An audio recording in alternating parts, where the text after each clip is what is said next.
25,000 টাকা 25,000 টাকা দেখেন ভাই শাহজাহান আলী দেখেন বিশাল বিশাল জরিমানা। 25,000 টাকা একটি লাইক হবে 25,000 টাকা একটি লাইক হবে না 25,000 টাকা একটি লাইক হবে 25,000 টাকা শাহজাহান আলী পচা দিগির মাল।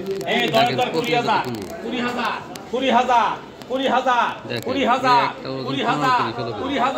20,000 টাকা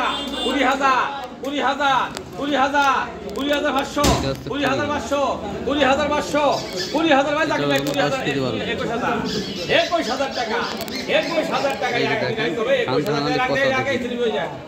আরে এই বাসটা কেন 21,500 টাকা 21,500 টাকা একটি লাইক হবে 22,000 টাকা 22,000 টাকা একটি লাইক 500 টাকা 22,000 একটি লাইক হবে 22,000 একটি লাইক হবে 22,000 একটি লাইক হবে 22,000 একটি লাইক হবে 22,000 22,000 এই দরের দাম 20,000।